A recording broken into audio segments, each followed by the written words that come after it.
اعوذ باللہ من الشیطان الرجیم بسم اللہ الرحمن الرحیم. ڈیئر اسٹوڈنٹس، السلام علیکم.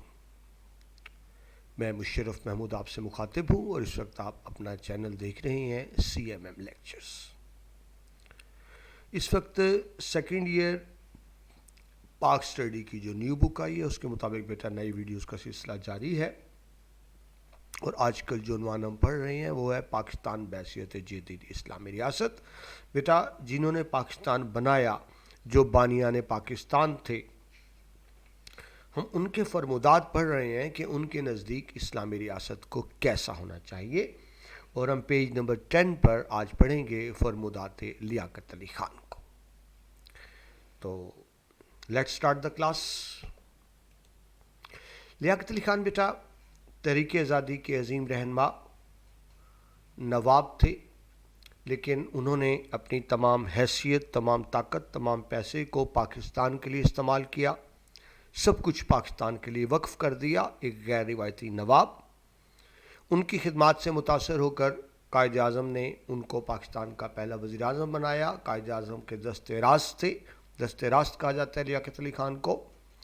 اور 1949 میں لیاقت راولپنڈی کے لیاقت باغ تو خیر بعد میں نام پڑا، ان کو شہید کیا گیا، تو ان کو شہید ملت. تو لیاقت علی خان کون ہیں؟ قائد اعظم کے دست راست، شہید ملت، پاکستان کے پہلے وزیر اعظم لیاقت علی خان. یہاں ان کا ذکر اس لیے اہم ہے کہ جب پاکستان بنا تو بدقسمتی سے بہت جلد قائد اعظم انتقال کر گئے، یعنی صرف 1 سال میں ہی. تو پاکستان کے جو ابتدائی خد و خال ہیں کہ پاکستان کو کیسا بننا چاہیے، جو ابتدائی بنیادیں ہیں، وہ کس نے رکھی؟ پاکستان کے پہلے وزیر اعظم لیاقت علی خان نے. تو ہم دیکھتے ہیں جو پاکستان کے پہلے وزیر اعظم تھے، جنہوں نے آئین کی بنیادیں رکھیں اور سلطنت کی بنیادیں رکھیں اور ریاست کے بنیادی اداروں کو کے خد و خال وضع کیے، وہ لیاقت علی خان نے. تو شروع کرتے ہیں جی کہ پاکستان کے پہلے وزیر اعظم لیاقت علی خان کے مطابق پاکستان کس لیے بنایا گیا اور پاکستان بنانے کی بنیادی وجوہات کیا تھی. جس طرح بیٹا میں نے بھی بتایا کہ جب پاکستان بنا تو پاکستان کے گورنر جنرل قائد اعظم محمد جناح اور پہلے وزیر اعظم لیاقت علی خان تھے. قائد اعظم پاکستان بننے کے بعد بہت کم عرصہ خدمت کر سکے، شدید علیل بھی رہے، بیمار بھی رہے، اور عملاً جو سسٹم تھا وہ لیاقت علی خان نے چلایا. تو اب ان کے بارے میں آج ہم پڑھیں گے. پاکستان کے پہلے وزیر اعظم لیاقت علی خان. پاکستان کی پہلی دستور ساز اسمبلی میں انہوں نے تقریر کرتے ہوئے قرارداد مقاصد کا مسودہ پیش کیا اور اس کی وضاحت یوں کی. اب یہ بیٹا ایک ایک لفظ سمجھنے والے آپ کا. دستور ساز اسمبلی، یہ بیٹا کس کو کہتے ہیں؟ اب آپ کی کتابوں میں نا مختلف نام دیے ہیں، مختلف جگہوں پہ بچے بہت کنفیوز ہوتے ہیں. میرا تجربہ ہے بچے بڑے کنفیوز ہوتے ہیں اس نام پر. دستور ساز اسمبلی یعنی بیٹا ملک کا وہ ادارہ جو قانون بناتا ہے، قانون ساز ادارہ، جس کو انگلش میں پارلیمنٹ کہتے ہیں. انگلش میں پارلیمنٹ کہتے ہیں. اس کے بے شمار نام ہیں. اس کو انگلش میں پارلیمنٹ بھی کہتے ہیں، اردو میں اس کو مقننہ بھی کہتے ہیں. یہ ایک ادارہ ہے. انگلش میں پارلیمنٹ بھی کہتے ہیں، اردو میں اسی ادارے کو مقننہ بھی کہتے ہیں، اسی کو دستور ساز اسمبلی بھی کہتے ہیں، اسی کو قانون ساز اسمبلی بھی کہتے ہیں، اسی کو مجلس شورا بھی کہتے ہیں. تو 5-6 نام بتا دیے، دوبارہ سن لیجیے. انگلش میں پارلیمنٹ، اردو میں مقننہ بھی کہتے ہیں، مجلس شورا بھی کہتے ہیں، دستور ساز اسمبلی بھی کہتے ہیں، قانون ساز اسمبلی بھی کہتے ہیں. یہ بیٹا سارے نام ایک ہی ادارے کے ہیں. اور کون سا ادارہ؟ جو ملک کے لیے قانون بناتا ہے. ٹھیک ہے؟ تو اب اپنے ناموں پہ کنفیوز نہیں ہونا کہ کہیں پہ پارلیمنٹ لکھا ہوگا، کہیں پہ مقننہ لکھا ہوگا، کہیں پہ مجلس شورا لکھا ہوگا، اور یہاں کیا لکھا ہوا ہے؟ دستور ساز اسمبلی. ویسے بنیادی فرق سمجھ لیں، ایک ہوتی ہے دستور ساز اسمبلی، ایک ہوتی ہے آئین ساز اسمبلی. دستور کہتے ہیں کانسٹیٹیوشن کو، جو ملک کے لیے آئین بنائے، کانسٹیٹیوشن بنائے، اس کو دستور ساز اسمبلی کہتے ہیں. جو ملک کے لیے قانون بنائے اس کو قانون ساز اسمبلی کہتے ہیں. لیکن ذہن میں رکھیں یہ ایک ہی ادارے، الگ الگ ادارے نہیں ہیں. یعنی وہی اسمبلی ہے جو قانون بھی بناتی ہے، آئین بھی بناتی ہے. یعنی اسی قانون ساز ادارے کو ہی قانون ساز اسمبلی بھی کہتے ہیں، دستور ساز اسمبلی بھی کہتے ہیں. تو میں نے کہا پہلے آپ کو یہ ورڈ کلیئر کر دوں. 7 مارچ 1949، اب بیٹا آپ جانتے ہیں قائد اعظم کا انتقال ہو چکا ہے 1948 میں، تو ان کے بعد لیاقت علی خان قرارداد مقاصد کا مسودہ. قرارداد مقاصد جس کو بیٹا انگلش میں آبجیکٹیو ریزولوشن کہتے ہیں، مسودہ ہوتا ہے بل. اب مسودہ سمجھ لیں. دیکھیں اسمبلی میں پہلے تو ایک بل پیش کیا جاتا ہے نا، پرپوزل کہہ لیں، تجویز کہہ لیں، قانون تو نہیں ہوتا. پہلے تجویز پیش کی جاتی ہے، اس تجویز پر بحث ہوتی ہے. اگر اسمبلی اس تجویز کو منظور کر لے، اگر اسمبلی اس تجویز کو منظور کر لے تو وہ قانون بن جاتا ہے، ورنہ ریجیکٹ ہو جاتا ہے. تو قانون تو بعد میں بنتا ہے نا. جب اسمبلی میں وہ تجویز پیش کی جاتی ہے اس وقت اس کو بل کہتے ہیں انگلش میں، اور اردو میں کہتے ہیں مسودہ. ٹھیک ہے جی. تو قرارداد مقاصد کا مسودہ پیش کر رہے ہیں پاکستان کے وزیر اعظم لیاقت علی خان. اب یہاں بہت اہم بات ہے، قرارداد مقاصد کیا ہے یہ بھی سمجھ لیجئے. دیکھیے بیٹا ملک چلتا ہے آئین کے مطابق. ملک چلتا ہے آئین کے مطابق، یعنی کانسٹیٹیوشن، جو میں نے ابھی بتایا انگلش میں کانسٹیٹیوشن کہیں گے، اردو میں آئین کہیں گے. اچھا اس کے بھی ایک اور نام ہے دستور بھی کہتے ہیں. اسی کو انگلش میں کانسٹیٹیوشن کہتے ہیں، اردو میں آئین بھی کہتے ہیں، دستور بھی کہتے ہیں. تو آئین، دستور اور کانسٹیٹیوشن بھی ایک ہی چیز کے 3 نام ہیں، یعنی وہ قانون جس کے تحت ملک چلایا جاتا ہے. بیٹا کانسٹیٹیوشن میں یہ طے ہوتا ہے کہ ریاست کا نظام کیسے ہوگا، حکومت کون کرے گا، صدر کے کیا اختیارات ہوں گے، وزیر اعظم کے کیا اختیارات ہوں گے، اسمبلی کیا ہوگی، عدلیہ کیا ہوگی. یعنی ریاست کے بیٹا مختلف اداروں میں اختیارات کی تقسیم کون کرتا ہے؟ آئین. اس کی آسان سی مثال سمجھ لیں، جس طرح بیٹا گھر ہوتا ہے تو گھر میں ذمہ داریاں بانٹی ہوتی ہے نا. باپ کا کام ہے کما کے لانا، باہر کے نظام کو سنبھالنا.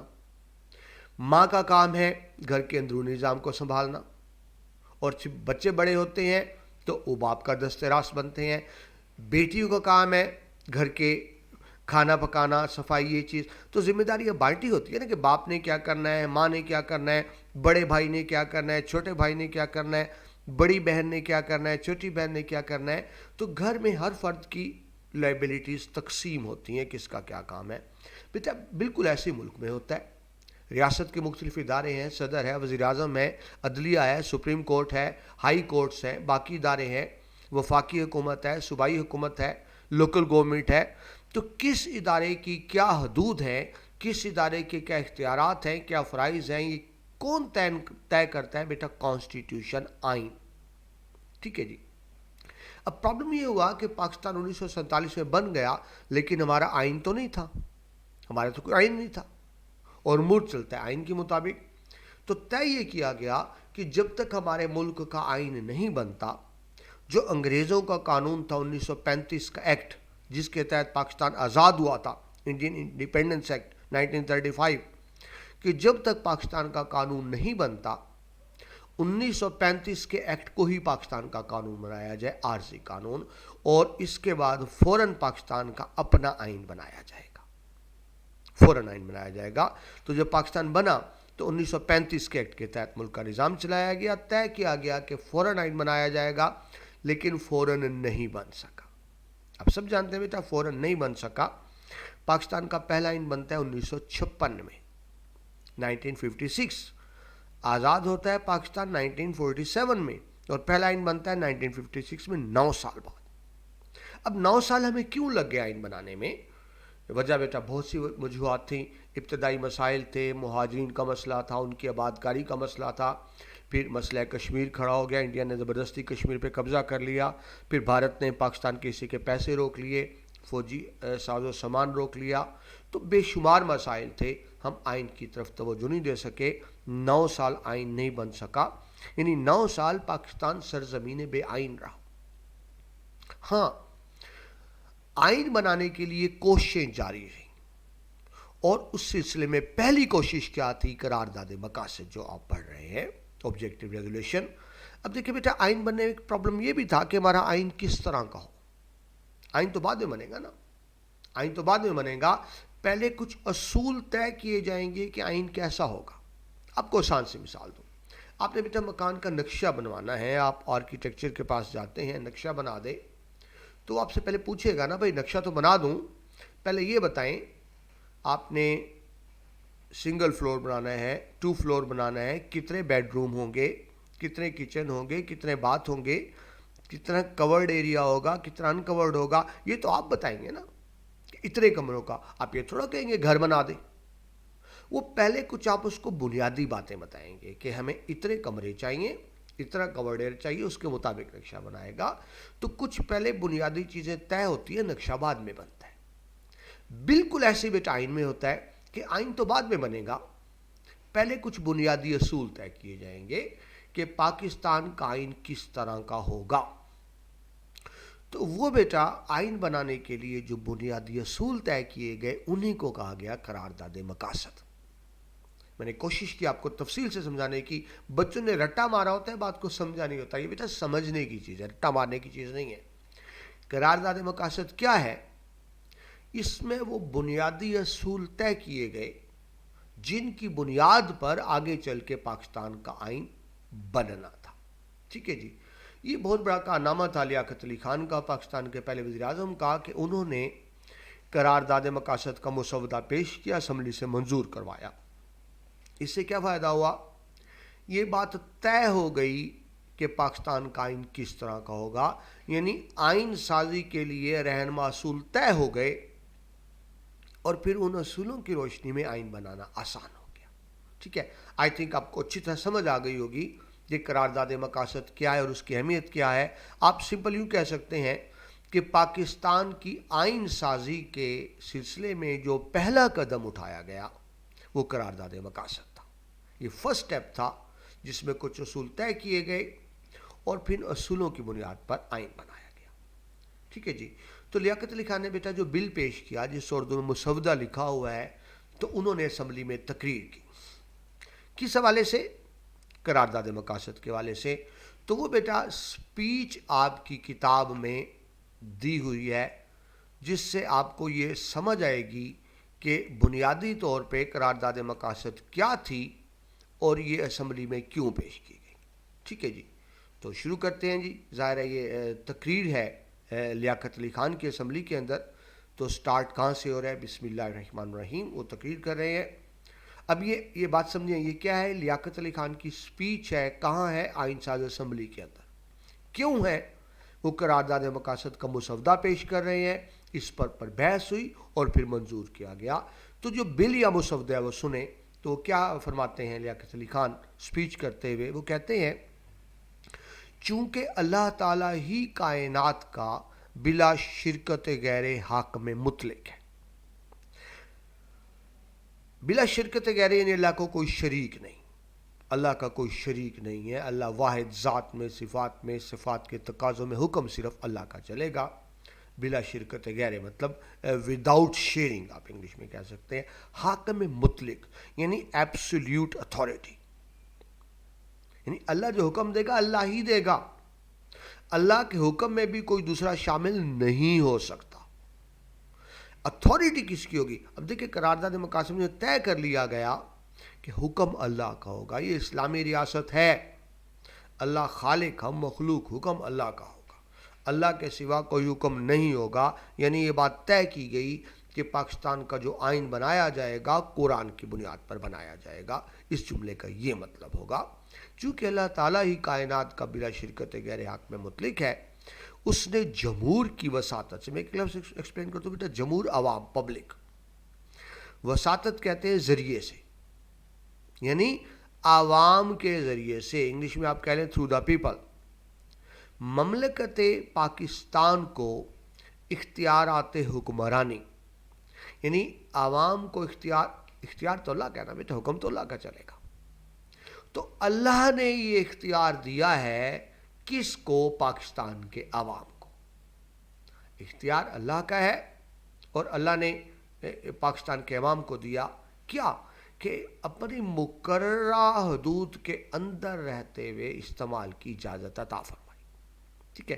یعنی بیٹا دیکھیں قانون تو اللہ نے زمین پہ آ کے نہیں بنانا نا، اللہ نے اختیار عوام کو دیا، پاکستان کی عوام کو. اور اب پاکستان کی عوام قانون بنائے گی، لیکن اللہ کی بتائی ہوئی حدود کے اندر رہتے بنائے گی. اللہ کی حدود سے باہر نہیں نکل سکتی، کیونکہ یہ بات طے ہو گیا، حکم اللہ کا ہے۔ یہ بات کس میں طے کی گئی؟ قرارداد مقاصد میں۔ اور قرارداد مقاصد کیا ہے؟ پاکستان کی آئین سازی کی طرف پہلا قدم۔ اچھا بیٹا، ذہن میں سوال آتا ہے کہ عوام کس طرح استعمال کریں گے اختیارات تو حکومت، ذہن میں آتا ہے نا بیٹا کویشچن، اختیارات تو حکومت استعمال کرتی ہے، عوام کیسے استعمال کرے گی؟ تو بیٹا عوام ایسے استعمال کرے گی کہ جمہوریت ہوگی نا، عوام ہی ووٹ دے گی، الیکشن ہوں گے، عوام ووٹ دے گی، عوام جس پارٹی کو اکثریت سے ووٹ دے گی وہ پارٹی حکومت بنائے گی، تو بیٹا پھر عوام کی حکومت ہو گئی نا، ٹھیک ہے نا۔ اگر ملک میں گورنمنٹ قائم ہوتی ہے پیپل پارٹی کی یا مسلم لیگ کی یا تحریک انصاف کی، تو عوام ووٹ دیتے ہیں نا، تو ایکچولی حکومت عوام کی ہی ہوتی ہے، لیکن جمہوریت میں عوام ووٹ دے کر اپنے نمائندے منتخب کرتے ہیں، وہ نمائندے حکومت بناتے ہیں اور پھر وہ قانون بناتے ہیں، لیکن شرط لگ گئی، کنڈیشن لگ گئی کہ وہ قانون قرآن کے اندر رہتے ہوگا۔ یہ بیٹا کون کہہ رہے ہیں؟ لیاقت علی خان۔ کہاں کہہ رہے ہیں؟ قانون ساز اسمبلی میں۔ اور کیوں کہہ رہے ہیں؟ وہ قرارداد مقاصد کا مسودہ پیش کر رہے ہیں۔ ٹھیک ہے جی، آگے چلیں۔ آگے وہ کیا فرماتے ہیں لیاقت علی خان؟ وہ کہتے ہیں چونکہ یہ اختیار حکمرانی ایک مقدس امانت ہے۔ کس چیز کی امانت؟ اللہ تعالیٰ کی۔ اور جب بیٹا کوئی امانت دیتا ہے تو ہم امانت کا خیال کرتے ہیں، امانت میں خیانت نہیں کرتے۔ لہٰذا جمہور پاکستان، جمہور بیٹا کہتے ہیں عوام کو، پبلک، یعنی پیپل آف دا پاکستان، اس کا یہ مطلب بنے گا۔ لہٰذا جمہور پاکستان کی نمائندہ مجلس دستور ساز فیصلہ کرتی ہے۔ یہ لیاقت علی خان تجویز پیش کر رہے ہیں، کیا فیصلہ کرتی ہے؟ کہ آزاد و خود مختار مملکت پاکستان کے لیے ایک دستور مرتب کیا جائے۔ دستور بیٹا جو بھی آپ کو بتایا، اس کو آپ آئین کہتے ہیں، کانسٹیٹیوشن کہتے ہیں، مرتب کیا جائے، بنایا جائے۔ ٹھیک ہے جی، جس کی روح سے مملکت تمام اختیارات و حق حکمرانی عوام کے منتخب کردہ نمائندوں کے ذریعے استعمال کرے۔ ٹھیک ہے، اب دیکھیں، قانون بنانے اختیار تو عوام کا ہے، لیکن عوام اپنے اختیار کو کس طرح استعمال کرتے ہیں؟ وہ الیکشن میں ووٹ دیتے ہیں، اپنے نمائندے چنتے ہیں۔ دیکھیے جب بیٹا الیکشن ہوتا ہے نا، تو آپ دو پرچیاں ڈالتے ہیں، دو ووٹ ہوتے ہیں، ایک قومی اسمبلی کا، ایک صوبائی اسمبلی کا۔ یعنی ایک ووٹ قومی اسمبلی کا ہوتا ہے جو پاکستان کی مرکزی حکومت پاکستان بنتی ہے، اور ایک صوبائی اسمبلی کا ہوتا ہے جس سے آپ کے صوبے کی حکومت بنتی ہے، صوبہ پنجاب، سندھ، بلوچستان، خیبر پختونخوا، کوئی بھی ہو۔ ٹھیک ہے جی، تو اختیار تو عوام کا ہوتا ہے، لیکن عوام اپنے اس اختیار کا استعمال کس طرح کرتی ہے؟ ووٹ کے ذریعے۔ وہ بیٹا جس پارٹی کو زیادہ ووٹ دے گی وہ حکومت بنائے گی، پھر عوام کارکردگی دیکھے گی، حکومت کی کارکردگی کیسی ہے، اور 5 سال بعد پھر سیاسی پارٹیز کو عوام کے پاس آنا پڑتا ہے، اور پھر عوام فیصلہ کرے گی کہ ان کو دوبارہ ووٹ دینے ہیں یا نہیں دینے۔ تو مطلب کیا ہوا؟ فیصلہ عوام کا ہوگا۔ ٹھیک ہے جی، تو یعنی حق حکمرانی عوام استعمال کریں گے کس طرح سے؟ اپنے نمائندوں کے ذریعے۔ آگے چلیں، قرارداد مقاصد میں کیا کہا جا رہا ہے؟ جس میں اصول جمہوریت و حریت۔ ٹھیک ہے، اب قرارداد مقاصد میں طے کیا جا رہا ہے کہ پاکستان میں کون سا اصول ہوگا؟ جمہوریت ہوگی۔ جمہوریت کا مطلب عوام کی حکومت، الیکشنز ہوں گے، عوام جس کو ووٹ دیں گے وہ حکومت بنائے گا۔ حریت کہتے ہیں آزادی کو، عوام کو آزادی ہوگی اپنی مرضی کے نمائندے منتخب کرنے کی، وہ جس کو چاہیں کامیاب کریں، جس کو چاہیں ناکام کریں۔ مساوات، پاکستان ایک ایسی ریاست ہوگی جہاں سب برابر ہوں گے، سب کو یکساں حقوق حاصل ہوں گے، کسی کو برتری نہیں ہوگی۔ رواداری، جس کو بیٹا برداشت کہتے ہیں، ٹالرنس کہتے ہیں، کہ اسلامی ریاست میں سب کو برداشت کیا جائے گا، خواہ وہ مسلمانوں کے مختلف گروپس ہوں یا غیر مسلم ہوں۔ یعنی غیر مسلم پابندی نہیں ہوگی، جس طرح مسلمان کو آزادی ہے مسجد بنانے کی، ویسے ہی ہندوؤں کو بھی آزادی ہوگی مندر بنانے کی، ویسے ہی عیسائیوں کو بھی آزادی ہوگی اپنے کلیسا یا گرجا گھر بنانے کی۔ یعنی رواداری سب کو، رواداری کا یہی مطلب ہوگا کہ سب کو اپنے مذہب اور عقیدے کے مطابق زندگی گزارنے کی آزادی ہوگی۔ سماجی عدل، ایک تو عدالتیں میرا انصاف کرتی ہیں، سماجی عدل کیا مطلب کہ معاشرے میں سب سے برابر سلوک کیا جائے گا، کوئی برتر طبقہ نہیں ہوگا، کوئی کمتر طبقہ نہیں ہوگا، معاشرے میں سارے ایک جیسی عزت کے حامل ہوں گے، جس طرح اسلام نے ان کی تشریح کی ہے پورے طور پر محفوظ رکھا جائے گا۔ یعنی پاکستان میں کیسی جمہوریت ہوگی، کیسی مساوات ہوگی، کس طرح کی رواداری ہوگی، کس طرح کا سماجی اصل ہوگا، سماجی عدل ہوگا، جس طرح کا اسلام اور قرآن چاہتا ہے۔ ٹھیک ہے، اب بات آپ سمجھ رہے ہیں، یہ بیٹا کچھ رہنما اصولوں کا تعین کیا جا رہا ہے پاکستان کے لیے، یعنی ابھی آئین نہیں بنا، یہ کچھ رہنما اصول بنائے جا رہے ہیں جن کے مطابق آگے چل کر آئین بننا تھا۔ تو یہ قرارداد پیش کی جا رہی ہے وزیر اعظم لیاقت علی خان کی طرف سے اسمبلی میں۔ ٹھیک ہے جی، آگے چلیں۔ لیاقت علی خان اپنی تقریر میں آگے کیا فرماتے ہیں؟ وہ کہتے ہیں جس کی روح سے، کس کی روح سے؟ یعنی آئین کی بات ہو رہی ہے، آئین کی روح سے مسلمانوں کو اس قابل بنایا جائے کہ انفرادی اور اجتماعی طور پر اپنی زندگیاں اسلامی تعلیمات کے مطابق جو قرآن مجید اور سنت رسول اللہ صلی اللہ علیہ وآلہ وسلم میں متعین ہے ترتیب دے سکے۔ ٹھیک ہے، یعنی قرارداد مقاصد میں یہ کہا گیا کہ یہ اسلامی ریاست کا فرض ہوگا، یہ اسلامی ریاست کی ڈیوٹی ہوگی کہ وہ ایسے قوانین بنائے جس سے ہر مسلمان انفرادی یعنی انڈیویجولی، اجتماعی یعنی کولیکٹیولی اپنی زندگیاں اسلام کے مطابق گزار سکیں۔ دیکھیں بیٹا، اسلامی ماحول پیدا کرنا ریاست کی ذمہ داری ہے، یعنی مساجد ریاست بنائے گی، مدارس ریاست بنائے گی، نماز کا اہتمام ریاست کی ذمہ داری ہوگی، اور اس طرح رمضان المبارک میں احترام رمضان کے اقدامات بھی ریاست کرے گی، انسان تو نہیں کر سکتے نا اپنے طور پر۔ تو یعنی ریاست ایسے اقدامات کرے گی، ایسے قوانین کرے گی جس کی مدد سے مسلمان اپنی زندگیاں اسلام کے مطابق ڈھال سکیں، یعنی ہر وہ قدم اٹھائے گی اسلامی ریاست جو اسلام کے فروغ کے لیے ضروری ہوگا۔ ٹھیک ہے جی، اب اسلامی تعلیمات کا مطابق بار بار ایک لفظ آ رہی ہے، اسلامی تعلیمات، اسلامی تعلیمات، تو یہ وضاحت کی گئی اسلامی تعلیمات سے مطلب کیا ہے بیٹا؟ قرآن اور سنت رسول اللہ۔ ابھی بیٹا دو الگ الگ باتیں نہیں ہیں، یہ دو الگ الگ باتیں نہیں ہیں، میں بار بار آپ سے بات کرتا ہوں۔ قرآن کیا ہے بیٹا؟ جو اللہ تعالیٰ نے لکھ کے فرما دیا، ریٹن آرڈر، جو اللہ کی طرف سے ریٹن آرڈر ہے انسان کے لیے، وہ قرآن ہے۔ اور سنت رسول کیا ہے بیٹا؟ اس پہ عمل درآمد۔ میں بار بار آپ سے ایک بات کرتا ہوں، قرآن اگر تھیوری ہے تو سنت رسول اللہ اس کا پریکٹیکل ہے۔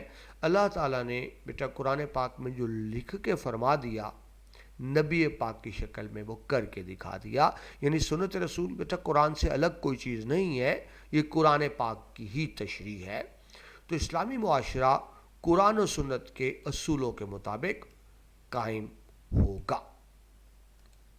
نیکسٹ بیٹا، لیاقت علی خان اسمبلی میں تقریر کرتے ہوئے کہتے ہیں جس کی روح سے اس امر کا واقعی انتظام کیا جائے گا کہ اقلیتیں آزادی کے ساتھ اپنے مذہب پر عقیدہ رکھ سکیں اور ان پر عمل کر سکیں اور اپنی ثقافتوں کو ترقی دے سکیں۔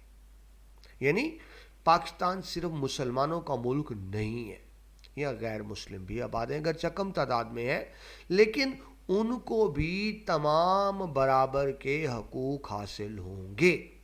کن کو؟ غیر مسلموں کو بھی، جس طرح ہم نے پہلے بات کی، وہ آزادی کے مطابق اپنے عقیدے کے مطابق زندگی گزار سکیں گے، اپنی عبادت گاہیں بنا سکیں گے، اپنے مذہب کی تبلیغ کر سکیں گے، اپنے مذہب کی ترویج کر سکیں گے، اپنے مذہب کے مطابق رسومات کر سکیں گے، ان پہ کوئی قدغن نہیں ہوگی، کوئی پابندی نہیں ہوگی۔ اس کی بیٹا بہترین مثال آپ جانتے ہیں بیٹا، پاکستان کے جھنڈے میں 1/4 سفید حصہ، یعنی اگر جھنڈے کے 4 حصے کریں، 3 حصے سبز، 1 حصہ سفید، اور سفید حصہ نمائندگی کرتا ہے اقلیتوں کی۔ اقلیت کیا بیٹا؟ نان مسلم، منورٹیز۔ اب 1/4 ہے سفید، 1/4 کا مطلب 25%، یعنی ہمارے جھنڈے میں 25% وائٹ ہے، 75% گرین ہے۔ اب حالانکہ پاکستان میں جو اقلیتیں ہیں وہ صرف 3% ہیں، نان مسلمز کتنے ہیں؟ 3%. لیکن جھنڈے میں نمائندگی دی گئی ان کو 25%. یہ بتانا مقصد تھا کہ یہاں اقلیتیں محفوظ ہوں گی. بیٹا آپ دیکھتے ہیں کہ پاکستان میں مکمل آزادی ہے, جہاں یہاں جو سکھ ہیں, جو ہندو ہیں, جو عیسائی ہیں, مکمل آزادی ہے. ابھی آپ کو پتہ ہے کرتارپور میں وہ جو سکھوں کے حوالے سے بارڈر کھولا گیا, وہ بھارتی سکھ آتے ہیں, پاکستانی بڑے خوش ہیں. اور اگر آپ بیٹا کراچی میں جائیں تو وہ ہندو بڑی تعداد میں آباد ہے. اسلام تمام مذاہب کے احترام کا درس دیتا ہے اور ان نان مسلمز کو سارے کو کرتا ہے. بیٹا کچھ عرصہ پہلے آپ دیکھیں پاکستان کے چیف جسٹس ایک ہندو رہے ہیں, بھگوان داس تھا ان کا نام. وہ چیف جسٹس پاکستان تھے اور پاکستان کے شروع میں پاکستان کے بہت سے آرمی چیف عیسائی رہے. ٹھیک ہے جی. تو پاکستان میں صرف صدر وزیر اعظم کا مسلمان ہونا ضروری ہے. اسلامی ریاست ہے, صدر وزیر اعظم مسلمان ہوگا. اس کے علاوہ کوئی بھی غیر مسلم, نان مسلم کسی بھی عہدے کے لیے اہل ہے اور رہے ہیں بڑے بڑے عہدوں پر. ٹھیک ہے جی. نیکسٹ چلیے جی. لیاقت علی خان اسمبلی میں خطاب کرتے ہوئے فرما رہے ہیں کہ جس کی روح سے, بات کس کے لیے بیٹا, ہم آئین کی بات کر رہے ہیں, جس کی روح سے وہ علاقے جو اب پاکستان میں داخل ہیں یا شامل ہو گئے ہیں یا ایسے علاقے جو پاکستان میں آئندہ شامل ہو جائیں, ایک وفاق بنائیں جس کے ارکان مقرر کردہ حدود اربع و متعینہ اختیارات کے تحت خود مختار ہو. لینگویج تھوڑی سی مشکل ہے تو میں ایک ایک لفظ آپ کو ایکسپلین کروں گا.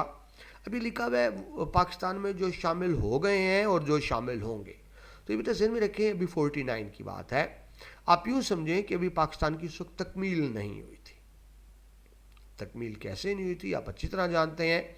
جب بیٹا انگریزوں نے آزادی دی ہندوستان اور پاکستان کو, تو جہاں مسلمانوں کی اکثریت تھی وہ علاقے پاکستان میں چلے گئے, جو ہندوؤں میں اکثریت تھی انڈیا میں چلے گئے. الگ بات ہے کہ کچھ بےایمانی بھی کی ریڈ کلف نے کشمیر کے والے سے, مگر اس کے علاوہ بیٹا 600 ریاستیں بھی تھیں, آزاد ریاستیں.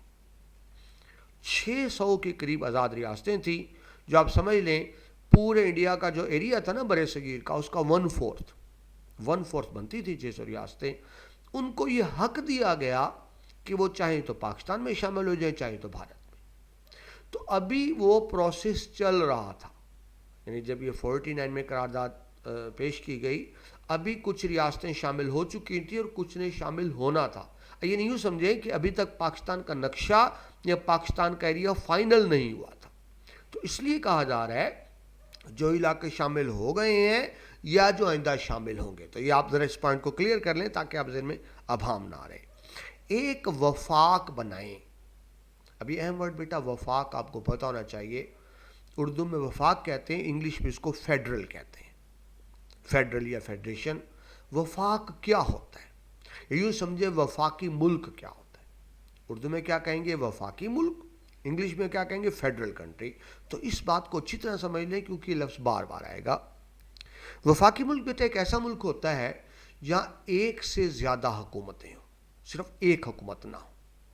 یعنی ایک سینٹرل گورنمنٹ ہو, سینٹرل گورنمنٹ, اس کے تحت یونٹس ہوں. اب یونٹس کا مطلب کیا ہوگا؟ صوبے. پاکستان میں صوبے ہیں نا. ایک سینٹرل گورنمنٹ ہو, اس کے تحت یونٹس یا صوبے ہوں, اور ہر صوبے کی بھی اپنی اپنی حکومت ہو. تو ایسے ملک کو کہیں گے وفاق. تو ذہن میں رکھیں بیٹا پاکستان وفاقی ملک ہے. مثال دیکھیں, اوپر کیا ہے؟ حکومت پاکستان. اس کے بعد دیکھیں ہر صوبے کی اپنی اپنی حکومت بھی ہے. حکومت پنجاب, حکومت سندھ, حکومت بلوچستان, حکومت خیبر پختونخوا, ان کی اپنی حکومت ہے. بلکہ اس کے بعد اب تو لوکل گورنمنٹ بھی ہے. اس کے بعد کیا ہے؟ District government Lahore, district government Multan, district government Faisal آباد, ڈسٹرکٹ گورنمنٹ راولپنڈی. تو ہمارے ہاں 3 درجاتی نظام ہے. اوپر سینٹرل گورنمنٹ ہے, وہ الگ ہے. اس کے بعد صوبائی حکومت ہے, وہ الگ ہے. اور پھر ڈسٹرکٹ گورنمنٹ الگ ہے.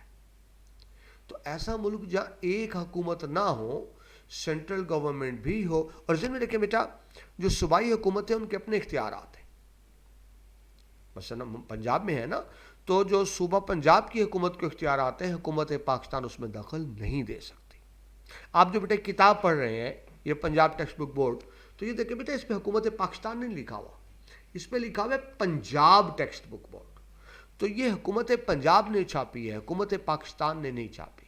ٹھیک ہے جی. تو آپ کو سمجھ آ گئی ہوگی ایسا ملک جہاں ایک سینٹرل گورنمنٹ ہو, اس کے تحت ہر صوبے کی اپنی اپنی گورنمنٹ ہو، تو ایسے ملک کو کہیں گے وفاقی ملک یا فیڈرل کنٹری. تو پاکستان ایک وفاق ہے. ٹھیک ہے جی. تو یہ لیاقت علی خان اسمبلی میں پیش کر رہے ہیں بل، اور وہ کہتے ہیں کہ جو علاقے پاکستان میں شامل ہو چکے ہیں یا ہوں گے وہ ایک وفاق بنائیں گے. ٹھیک ہے جی. جس کے ارکان مقرر کردہ حدود اربع، یعنی جو پاکستان کی باؤنڈریز بنے گی فائنل، اور متعینہ اختیارات کے تحت خود مختار ہوں گے. یعنی وہ علاقے جو پاکستان میں شامل ہو چکے ہیں یا وہ ریاستیں جو آئندہ پاکستان میں شامل ہوں گی، وہ ملک کے کیا بنائیں گے؟ وہ ملک کے وفاقی حکومت بنائیں گے. وہ مل کے وفاقی حکومت بنائیں گے، اور وہ وفاقی حکومت مکمل آزاد ہوگی، کسی کے انڈر نہیں ہوگی. ٹھیک ہے جی. آگے چلیں. آگے لیاقت علی خان فرماتے ہیں جس کی روح سے بنیادی حقوق کی ضمانت دی جائے. یعنی پاکستان کے آئین میں ضمانت ہوگی بنیادی حقوق کی کہ عوام کو بنیادی حقوق دیے جائیں گے. ریاست ملک ان بنیادی حقوق کو نہیں چھین سکے گی. یعنی یہ نہیں مرضی جب مرضی حقوق دے دیے، جب چاہے واپس لے لیے. وہ عوام کا حق ہوگا. ضمانت ہوگی آئین میں کہ یہ حقوق نہیں چھینے جا سکتے. اور ان حقوق میں کیا ہوگا؟ قانون و اخلاق عامہ کے تحت مساوات. اب جو عوام کو بنیادی حقوق دیے جائیں گے بیٹا، وہ کیا ہوں گے؟ وہ کون سے حقوق ہوں گے؟ مساوات، یعنی قانون کے نظر میں سب برابر ہوں گے. حیثیت و مواقع، قانون کے نظر میں برابری، یعنی سب کو آگے بڑھنے کے، ترقی کرنے کے برابر موقع ہوں گے. دیکھیں بیٹا، سب ایک جیسی ترقی تو نہیں کرتے نا. کوئی بہت آگے نکل جاتا ہے، کوئی پیچھے رہ جاتا ہے.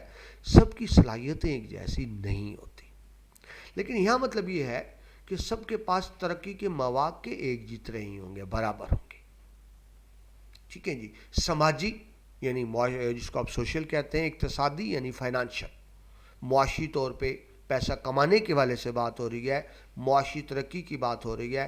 سب کو برابر موقع ہوگا. سیاسی عدل، سیاسی طور پہ عدل کیا جائے گا، یعنی سب کے ساتھ برابر سلوک کیا جائے گا. یہ نہیں کہ جو گورنمنٹ کے حمایتی ہیں ان کے ساتھ رعایت کی جائے اور جو گورنمنٹ کے خلاف ان کے خلاف سختی کی جائے. ایسا نہیں ہوگا. یہ بیٹا ہم کیا پڑھ رہے ہیں؟ بنیادی حقوق. یعنی لیاقت علی خان قرارداد مقاصد میں بتا رہے ہیں کہ عوام کو یہ بنیادی حقوق حاصل ہوں گے اور ان حقوق کو حکومت نہیں چھین سکے گی. ان میں ہم نے کیا دیکھا؟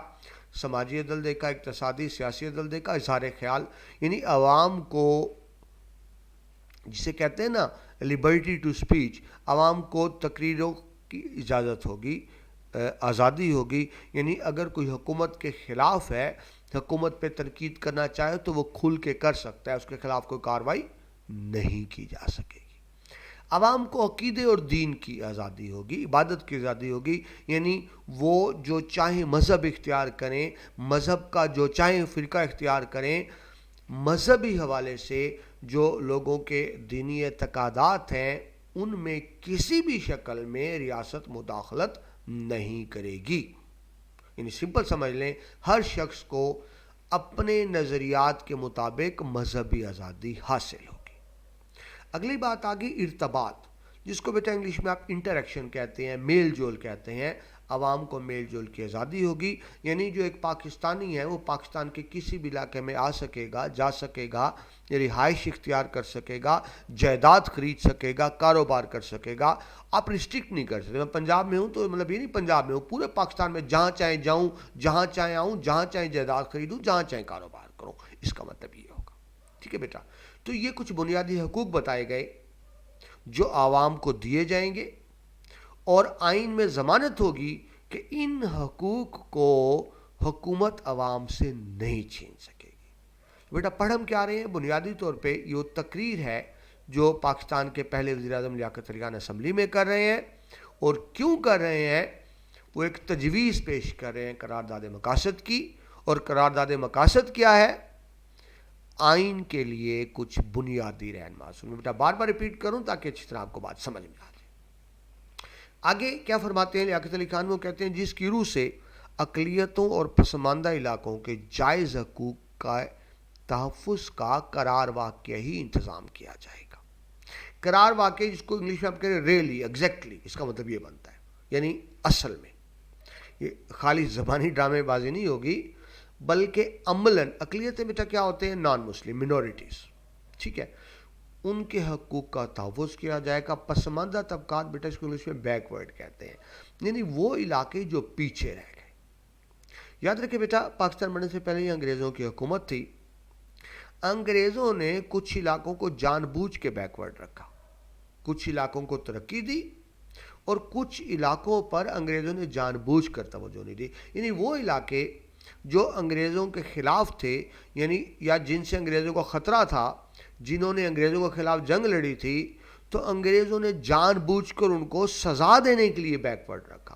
تو بیٹا انگریز تو کر سکتے تھے، لیکن جب پاکستان بن گیا تو پھر اب پاکستانی حکومت کا فرض تھا کہ وہ طبقات، وہ علاقے، وہ ایریاز جن کو جان بوجھ کے بیک ورڈ رکھا گیا، ان کے لیے خصوصی انتظامات کرے، ٹھیک ہے جی۔ تو کیا کہا گیا کہ اقلیتوں اور پسماندہ طبقات کے لیے خصوصی انتظامات کیے جائیں گے۔ نیکسٹ پوائنٹ دیکھیں جی، جس کی روح سے عدلیہ کی آزادی اور مکمل طور پر محفوظ، ٹھیک ہے بیٹا، ہم پہلے بھی دیکھ چکے کہ اگر آپ چاہتے ہیں ملک میں عدل و انصاف ہو، قانون کی حکمرانی ہو، تو پھر ہمیں عدلیہ کو آزاد کرنا پڑے گا، یعنی عدلیہ گورنمنٹ کے انڈر نہیں ہوگی۔ بڑی سمپل سی بات بیٹا، اگر عدلیہ گورنمنٹ کے انڈر کر دی جائے تو پھر وہ گورنمنٹ کے خلاف فیصلے نہیں دے سکتے۔ دیکھیں عدالت میں تو مقدمے آنے ہیں نا، گورنمنٹ کے خلاف بھی کیس آنے ہیں، لہٰذا اگر آپ چاہتے ہیں کہ ملک میں امن و امان ہو، عدل قائم ہو، انصاف قائم ہو، تو عدلیہ کو مکمل آزادی دینی پڑے گی، ٹھیک ہے جی۔ یعنی یہ طے کر لیا گیا کہ پاکستان میں عدلیہ آزاد ہوگی۔ نیکسٹ پوائنٹ دیکھیں، جس کی روح سے۔ اب جس کی روح بیٹا بار بار کس کو کہا جا رہا ہے؟ آئین، یعنی جو پاکستان کا آئندہ آئین بننا ہے، قرارداد مقاصد کیا ہے؟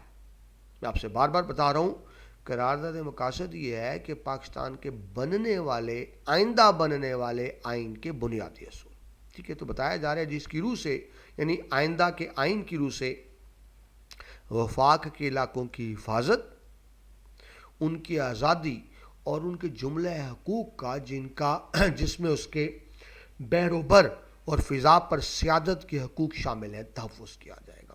سیادت کہتے ہیں بیٹا اتھارٹی، مکمل اختیار، یعنی پاکستان اپنے علاقے کا مکمل تحفظ کرے گا۔ وفاق کا مطلب بیٹا پورا کنٹری۔ اب ہم نے دیکھا نا وفاقی حکومت کا کیا مطلب، کہ ایسا ملک جہاں سینٹرل گورنمنٹ ہو اور صوبائی حکومتیں بھی ہوں، لیکن یہاں وفاق کا مطلب پورا ملک ہوگا۔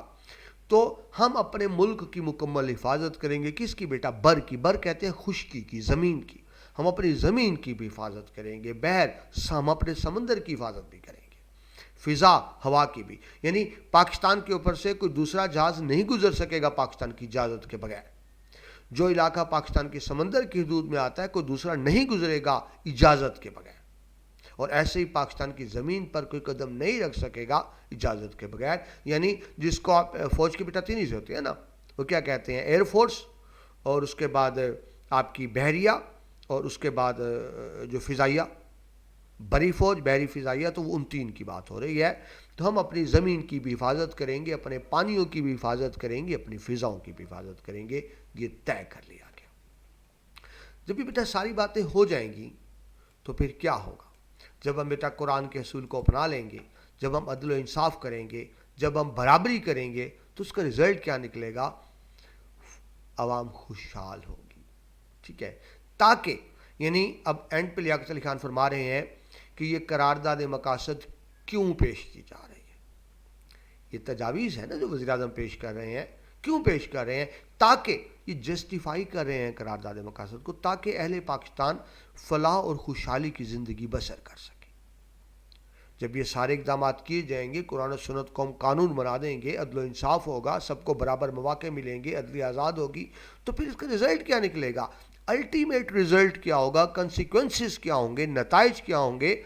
کہ اہل پاکستان فلاح یعنی ویلفیئر اور خوشحال زندگی بسر کر سکیں، اقوام عالم کی صف میں اپنا جائز مقام حاصل کریں۔ اقوام عالم بیٹا ورلڈ، انشاءاللہ ہم ان پہ عمل کریں گے تاکہ پاکستان عالمی برادری میں انٹرنیشنل طور پر اپنا جائز مقام حاصل کر سکے، اور امن و امان کے قیام، لا اینڈ آرڈر کی سچویشن اور بنی نوع انسانیت کی فلاح و بہبود میں کماح کا اضافہ کرے. کماح کا اچھے انداز سے یعنی بین الاقوامی طور پہ بھی پاکستان اپنا کردار ادا کرے گا. بین الاقوامی امن کے لیے, عالمی امن کے لیے بھی ہم اپنا کردار ادا کریں گے. یہ طے کیا گیا, یہ ڈیسائیڈ کیا گیا کس میں؟ قرارداد مقاصد میں. یہ بیٹا سپیچ کرنے کے اینڈ پر لیاقت علی خان فرماتے ہیں کہ میں اس موقع کو ملکی زندگی کا بہت اہم موقع سمجھتا ہوں. کس موقع کو؟ قرارداد مقاصد. یعنی پاکستان کے پہلے وزیر اعظم قرارداد مقاصد پیش کر رہے ہیں اور وہ اس کو کیا کہہ رہے ہیں, وہ اس کے بارے میں کیا کہہ رہے ہیں کہ یہ زندگی کا اہم واقعہ ہے. یہ پاکستان زندگی سے مطلب وہ اپنی زندگی نہیں بیٹا, پاکستان کی زندگی کی بات کر رہے ہیں کہ پاکستان کی زندگی کا اہم واقعہ ہے. وہ اس کو بہت اہم بتا رہے ہیں. کیا کہتے ہیں؟ اہمیت کے اعتبار سے صرف حصول آزادی کا واقعہ ہی اس سے بلند ہے. یعنی مطلب یہ ہوا, وہ کہتے ہیں پاکستان کی تاریخ کا سب سے اہم واقعہ تو پاکستان کا قیام ہے. سب سے اہم تو وہ ہے نا. لیکن قیام پاکستان کے بعد سب سے اہم واقعہ اب کا ہے. کون سا واقعہ؟ جب ہم قرارداد مقاصد پیش کر رہا ہوں. یعنی قیام پاکستان کے بعد قرارداد مقاصد کو وہ پاکستان کا اہم ترین واقعہ قرار دے رہے ہیں. وہ کہتے ہیں اہمیت کے اعتبار سے حصول آزادی کا واقعہ ہی اس سے بلند ہے. کیوں؟ کیونکہ حصول آزادی سے ہی ہمیں اس موقع ملا. وہ کہتے ہیں میں قرارداد مقاصد پیش کر رہا ہوں آزاد ملک میں نا. اگر ہم آزاد ہی نہ ہوتے تو پھر کون سی قرارداد مقاصد؟ ہمیں موقع ملا کہ مملکت کی تعمیر اور اس کے نظام کی تشکیل اپنے نسب و لین کے مطابق کر سکیں. بیٹا پاکستان بنا تو وہ اپنے نسب و لین کے مطابق چل رہے ہیں نا, کہ قرآن کو اپنا قانون بنائیں گے. یہ کب کہہ سکتے ہیں؟ کیونکہ پاکستان بن چکا تھا. لہذا وہ کہہ رہے ہیں کہ سب سے اہم واقعہ تو پاکستان کا بننا تھا, اور اس کے بعد دوسرا اہم واقعہ کیا ہے؟ قرارداد مقاصد کی منظوری. کیوں بیٹا؟ کیونکہ قرارداد مقاصد میں ہم نے طے کر لیا تھا کہ اسلامی ملک ہوگا, حکم اللہ کا ہوگا, قرآن و سنت کو ہم اپنا لا بنائیں گے. یہ بات کس میں طے ہو رہی ہے؟ قرارداد مقاصد میں. اور قرارداد مقاصد ہے کیا؟ پاکستان کے بننے والے آئین کے کچھ رہنما اصول. آئین بعد میں بنتا ہے, پہلے کچھ رہنما اصول بنتے ہیں, لہٰذا اس کو بہت اہم واقعہ قرار دے رہے ہیں. اینڈ پر لیاقت علی خان فرماتے ہیں میں ایوان کو یاد دلانا چاہتا ہوں. ایوان کس کو کہا جا رہا ہے؟ وہی قانون ساز اسمبلی کو جس میں سپیچ کر رہے ہیں, اس کو ایوان بھی کہتے ہیں. میں ایوان کو یاد دلانا چاہتا ہوں کہ بابائے قوم قائد اعظم محمد علی جناح رحمۃ اللہ علیہ نے اس مسئلے کے متعلق اپنے خیالات کا متعدد موقعوں پر اظہار فرمایا تھا. یعنی لیاقت علی خان کہہ رہے ہیں کہ میں جو آج قرارداد پیش کر رہا ہوں یہ بالکل وہی باتیں ہیں جو قائد اعظم نے کی تھیں اور جو قائد اعظم کی خواہش تھی. اور وہ کہتے ہیں قوم نے ان کے خیالات کی غیر مبہم الفاظ میں تائید کی تھی.